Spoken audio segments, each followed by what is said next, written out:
Tell me you read this. A growing concern among teachers is the defiant student, the one who verbally, even physically, challenges a teacher in the classroom. Left out the entire introduction.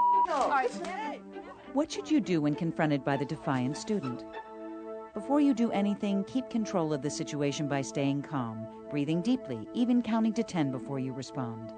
And using another student I have found is helpful in a situation like that, because that student can go out and say, "What are you doing? It's just a test, and Mr. McDonald's not that bad of a guy." And They can deflate it while you're still with the room, while you're thinking of your own options in your mind of how to handle it. The University of Georgia's Marilyn Gutman and other discipline experts suggest a few other options. First, try to calm the student by speaking softly and slowly. Don't try to physically restrain him or her, and never resort to humiliation or sarcasm. Second, say, "I can see you're very upset. As soon as you are calmer, I'd like to discuss whatever is bothering you." Listen carefully to the answer, giving the student your full attention. Don't ask why. Doing so demands a defensive response.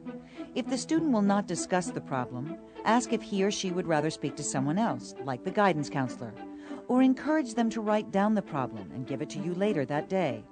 Help the student find alternative solutions to the problem. You want to find some way that they can back down and save face, any way you possibly can. If they'll take the note and go to the office, if they'll wait outside a little bit, find some way that they can save themselves.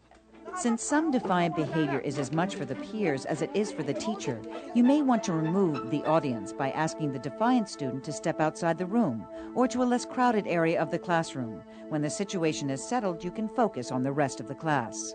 And then I came back to the room, and sure enough, the classes, they're real tense, you're real tense, and you have to do something. And so I just try to lighten the moment by say something like, "Well, that was exciting for a moment." And then they kind of laugh, and it's a nervous laugh, but everybody now is like, "Okay, everything's okay. He's not going to be angry at us because of what this kid just did." You may need to call on the counselor or the school nurse or the school psychologist or the administrator to work through what's on this youngster's mind, because it will reappear in another form if you don't work it through.